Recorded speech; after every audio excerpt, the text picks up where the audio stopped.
Happy Friday, y'all. We got one shiny blue first gen 4Runner. Oh, yes, we do.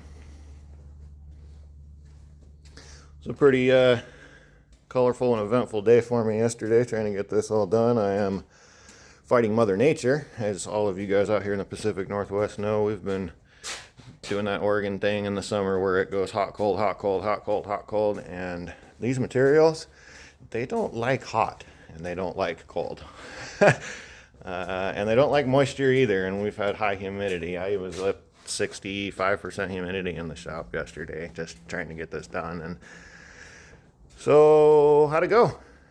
Well, pretty good. I've told you guys before that paint's funny stuff because it's like a giant chemistry set, and you guys can do everything and I can do everything right, and you can have it go good, perfect, or have stuff go wrong. So I've said it once before and I'll say it again. I don't mind hanging it out there for you guys and showing you all of this because it's the real.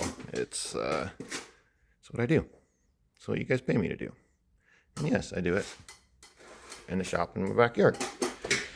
So it went really good yesterday, actually. So the first thing you do is you put sealer on. So I laid down white sealer on this one instead of the gray sealer that we used on the Hilux because we had coverage issues on the Hilux and pigment issues on the Hilux. And this is a really washed out blue. It's almost white. So I did white sealer. As I was prepping and getting ready, of course, you put your hands and wipe this thing down and you get this close to it and you inspect every square inch of the panels. And so, of course, I found some stuff when I was getting ready to paint, and I took care of those. There was some junk on the rocker down here. I had forgotten that I needed to encapsulate her on this windshield because we fixed the rust in there, but we don't want it to come back, so I needed to do that. And then I found a wave in this door that I really didn't like. It was the only panel that had a wave in it, so I actually re-blocked this door before we painted. Couple of spot seam sealers, and I seam sealed the back edges of the body and some wheel well stuff and rocker stuff. Got all that done. Sealer went on great. It's a catalyzed sealer, so it takes hardener and it leaves it a little bit tacky. And then we mixed up the blue and put down our blue. It covered really well. I got 2 heavy coats of blue and I was able to cover everything up and get it all colored. It went down really nice. And then we got to the clear coat. By the time we got to clear coat, it was well into the afternoon. I was probably pushing 1 o'clock, I think, maybe 1:30 in the afternoon, and it was getting real warm in the shop. In fact, when I was cleaning this thing off, my son was helping me wipe it down, and I was like, man, I don't even want to shoot this today, but the timing is what it is. It's going to be 100 next week, so if I don't get this done now, I'm going to have to paint it at night or something, and that's really not good. So we got it shot. We pushed through and we got it shot. Well, I started shooting clear coat, and you guys can see that I got some wet sand stuff on the table. I started shooting clear coat, and normally there's it's called a flash window on all your coating. So you got to wait 20 minutes to an hour between each of your coats for the solvent to flash out of it, or to evaporate out of it, so then you can spray your good stuff on top. Well, I sprayed clear and I started here. We did the roof, and then I ran around and finished the roof. Came back to this side and you spray this, and I went around the body, went around the other side, came back here, got the tailgate, got the hood, started here, worked my way through these parts, then I worked my way through these parts, and that finished off my well, that's one coat, that's one pass, right? So then I came back with a clear, and I set the clear down on the bench, and I was like, okay, how long am I gonna have to wait? And I know it's hot in here, and I went like this, and I touched this tape over here, and the clear coat was dry to the touch. Like dry to the, it was, yeah. I was like, oh shit. I ran right back to the gun and grabbed the gun. I was like, I gotta go. It's way hotter in here than what I thought, and this stuff is going fast. And if I don't get it on there, it's gonna blister. And so I ran around and with a gallon of clear, and this thing's got a full gallon of clear on it. Got it all laid down there. So it's got 3, like 2.5 fluid coats. So like the hood and all the top surfaces got 3, and then everything else that wasn't gonna see a bunch of abuse and a bunch of sun, it all got 2. That took up the gallon. Cleaned the gun. There was some, like, I knew that on the last pass, this door over here had some dust in it. I think it was this one. Yeah, it had some like, dang, it's really hard to see. Like you can pick this one up, right? This big chunk right here. It doesn't even catch my fingernail. It's like so light. And I knew I had one down here in the bottom of the door, and I 1500'd this morning, and it's already pretty much gone. I just was kissing it at 1500. So that was the only thing I had to deal with. And that's normal, you know, in the garage. You know, you get some dust in there. But I mean, look at the hood. It's freaking beautiful. Just a couple of spots in the hood.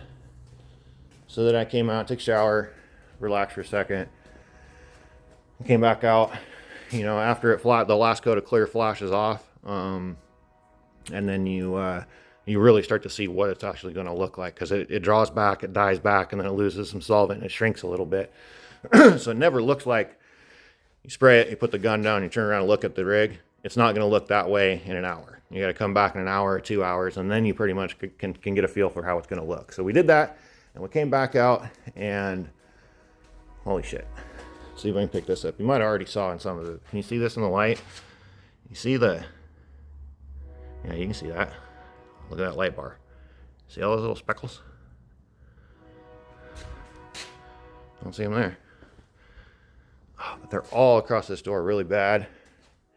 And there's some pretty heavy spots on this door, on the bottom. Fenders look okay, they're just spotty. The valance is great. Tiny little run in the clear coat from putting so much on there. I'll get that blocked out and polished. And then the hood's got some of it in it too. So then I started getting real stressed out last night. And of course you can't do anything about it. You can't even touch it. It's got to sit overnight at the very least for this stuff to set up.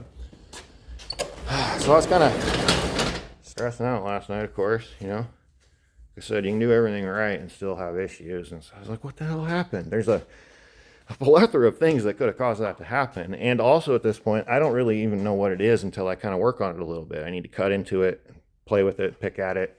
It could be moisture, it could be debris, it could be solvent pop. You're not supposed to get solvent pop unless you get over 160. I wasn't at 160. My panel temp in the sun on the hood was 93 yesterday. So shouldn't be solvent pop. So what do we do?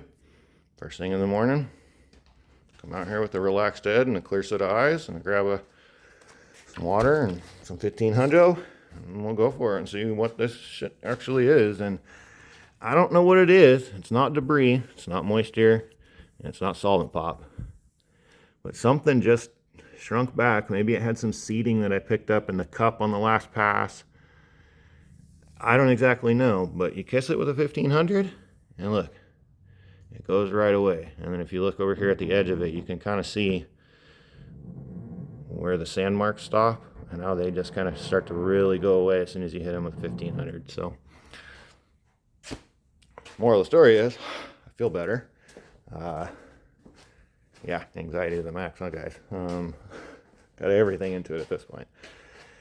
But I feel better this morning because I went ahead and sanded that down, and it looks okay. And so that means that with 1,500, 2,000, 3,000 in that, realm of the world, we can get rid of all this stuff, and we should be able to save the clear coat and the finish that you guys see. So I'm going to work on that.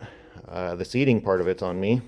So I'm going to go ahead and get that done off the clock, get all the parts ready to polish, and then we'll get the materials out and we'll polish all this.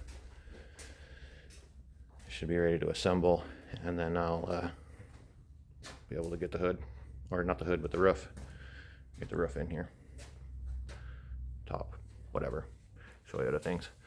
But damn, look at this thing, guys. Sorry. You see my dome? You're not looking at my dome, are you? You're looking at this paint.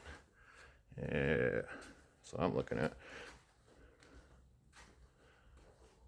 So before I unwrap everything, I want to make sure I answer all these questions to get everything sanded down. There's a little run to clear right here too. Those are the only two I saw in the whole rig, so I'm happy. Last one I did, Steven's rig, the gray one, shit, I had a couple, 3, 4 runs in it because of all these sharp edges. And you guys like them shiny with a bunch of clear on it, so. Anyway, I feel better. There's a full meal deal, walk around Friday morning update, straight out of the booth. Haven't done more than I just told you. That's literally, like I said, when in doubt, whip it out. I don't mind hanging it out there for you guys. Make sure you hit those buttons for me. Drop me a comment if you're liking this project and appreciating it. I appreciate you. Hit that share button. Let your friends know what kind of work I'm doing. I'm gonna play with some blue paint today, see what I can make this look like, and then I'm gonna take the weekend off, recover, because this was a lot of work. Y'all take care. We'll see you next week.